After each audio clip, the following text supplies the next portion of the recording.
Aku salam kabeh. Kita sesambungan karo sampean sistem guru markets. Ayo miwiti kanthi ringkesan informasi babagan perusahaan. Yen perlu, sampean bisa ngaso video. Disaranake sampean kanthi ati-ati nimbang kabeh parameter perusahaan kasebut. Saiki ayo nganalisa indikator dasar perusahaan saiki. Checkpoint ticker GEE. Review adhedhasar informasi saiki ing 30 Juni 2025. Miturut klasifikasi guru markets perusahaan Checkpoint kalebu subkategori Soft Security, 27 organisasi sing melu evaluasi. Kita bakal katon ing meja supaya ing mburi video iki. Asil kanggo perusahaan ing pitakonan, 8 saka 10 terms. Skor rata-rata kanggo subkategori, 0,8 terms. Yen katon banget wiyar, ing framework saka pasar saham minangka kabeh. Kita bisa wigati sing rata-rata kanggo pasar minangka kap punika 1,8 terms. Nglawan skor 8 poin Checkpoint. Bandingake dinamika rega saham perusahaan Checkpoint lan perusahaan subkategori. Kita waca sing liwat 12 sasi enggo bareng perusahaan Checkpoint nuduhake owah-owahan 39,2%. Marang dinamika rega kanggo subkategori 40,9%. Kapitalisasi pasar organisasi Checkpoint regane 23 $45 sen miliar. Kanti kapitalisasi subkategori 462 $, miliar. Regane buku perusahaan kira-kira $74 sen miliar. Lan kapitalisasi subkategori kasebut yaiku $31 miliar. Bandingake saham bursa saham lan kapitalisasi neraca, kita ndeleng ing ngisor iki. Saham dikuasani Checkpoint ing subkategori nalika netepake nilai pasar 5,081%. Kapitalisasi nilai buku punika 8,823%. Taksiran pangsa pasar perusahaan lan nilai buku ing subkategori apik 1. Perusahaan sing diteliti ora duwe utang. Asil kanggo tingkat kewajiban finansial perusahaan, apik banget 2 terms. Rego pasar perusahaan kanggo rasio pangentukan punika 27,5. Kanti rata-rata subkategori 138,4. Evaluasi rego saham perusahaan kanggo rasio bati dibandingake karo organisasi ing subkategori, apik banget 2 poin. Bati kanggo pungkasan 12 sasi $853 mayuta-yuta. Bati digambaraken kanggo sabanjur 12 sasi samestine $1.174 mayuta-yuta. Taksiran pratandha mediawi samestine ing comparison karo subkategori, apik 0,5 terms.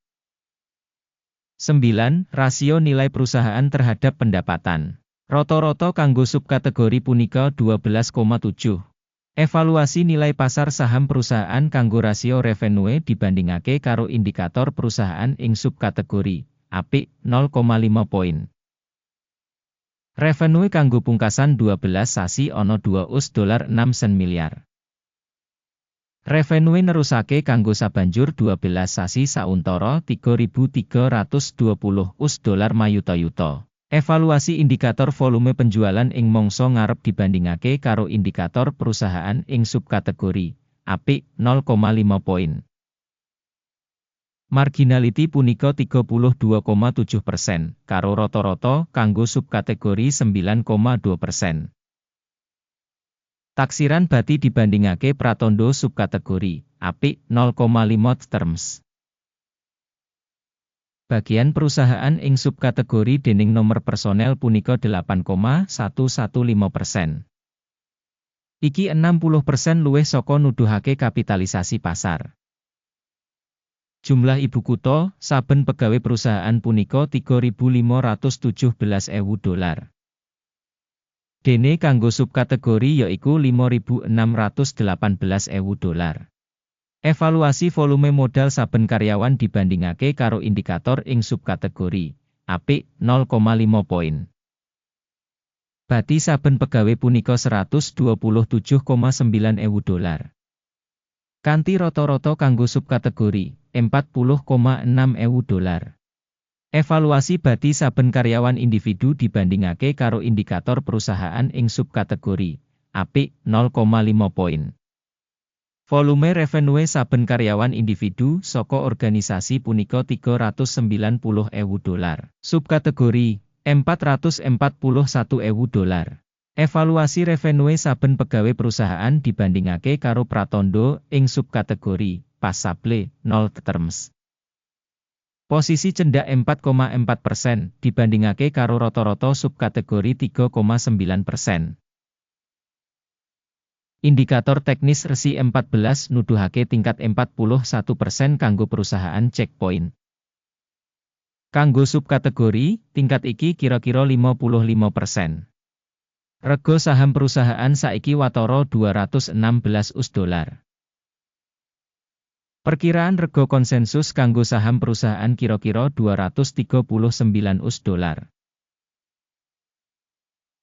Ayo kang katon ing tabel pesenan, kasedhiya kanggo sampeyan, link ing komentar pinned.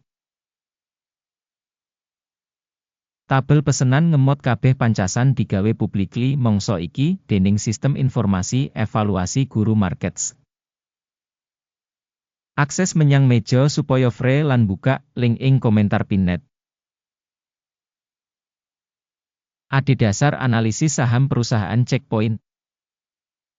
Sistem informasi lan referensi Guru Markets kaputusan digawe.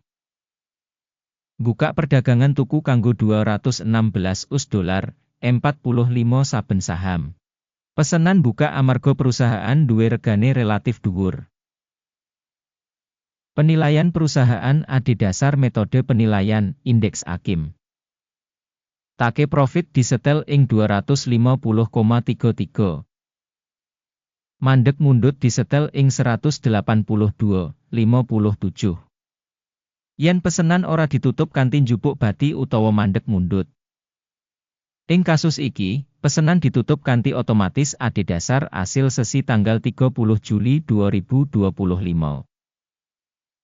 Utawa ing dina kerja pungkasan sadurunge tanggal sing ditemtokake. Ticker VIRNS punika pesenan imbangan kanggo ngedol. Video ing transaksi imbangan bakal utawa wis diterbitake ing saluran.